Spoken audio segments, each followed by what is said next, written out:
एक शख्स ने इक़्तिदार के लिए पूरे मुल्क को यरगमाल बनाया। वो सियासी लड़ाई नहीं लड़ा, 9 मई को जो हुआ सबने देखा। वज़ीर दिफा ख्वाजा आसिफ का कौमी असम्बली में खिताब, कहा हमें बैरूनी नहीं अंदरूनी दुश्मन से खतरा है। IMF की ना खामे बदलने पर भी शकूक का इजहार, कहा लूट मार का बाजार गर्म, कोई पूछने वाला नहीं। वज़ीर इत्तलात सिंध शर्जील इनाम मेमन कहते हैं कि सिंध हुकूमत की जानिब से साहिली पट्टी से अब तक 74,000 से ज्यादा अफराद में 64,000 अफराद को मुंतकिल किया जा चुका। केटी बंदर से 10,000 अफराद को महफूज मकामात पर मुंतकिल किया गया। ठट्ठा, बदीन और सजावल के अजला से भी शहरियों को मुंतकिल किया जा रहा है। साहिलों पर समुद्री तूफान से बिजली की तरसील भी मुतासर हो सकती है। वफाकी वज़ीर तवानाई खुर्रम दस्तगीर की इस्लामाबाद में मीडिया से गुफ्तगू, कहा बिजली की तरसील में तातुल से निमटने के लिए इंतजामात मुकम्मल किए जा रहे हैं। इलेक्ट्रिक सप्लाई को मुल्क से मुतबादिल इलेक्ट्रिक सप्लाई से बिजली मुहैया की जाएगी।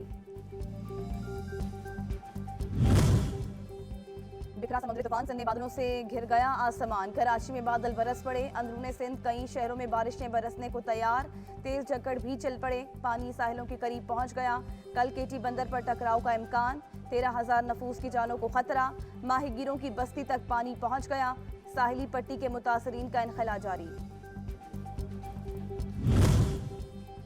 चीफ जस्टिस का 184(3) में अपील के हक में आईनी तरमीम को वेलकम। माजी के फैसलों में दानिशमंदी है जो कानूनी अमल को हतमी बनाने की बात कर रहे हैं। चीफ जस्टिस के जजमेंट एंड रिव्यू केस की समाअत में रिमार्क्स, कहा हर एक को हिम्मत, बर्दाश्त और तहम्मुल का मुजाहरा करना है। मौजूदा सूरत हाल का सामना करने की कोशिश करें। मौजूदा सूरत हाल को डील करके उससे निकलना है। मजीद समाअत मुलतवी। और वज़ीर आज़म का 2 रोज़ा दौरा आज़रबाईजान। वज़ीर आज़म को दौरे की दावत सदर इल्हाम अलियूफ ने दी है। वज़ीर आज़म आज़रबाईजान के सदर के साथ तिजारत, सरमायाकारी, IT और तवानाई समेत ताउन के अहम शोबों पर मुज़ाकरात करेंगे। आलमी और इलाकाई फोरम्स में बाहमी ताउन पर भी तबादला ख्याल किया जाएगा।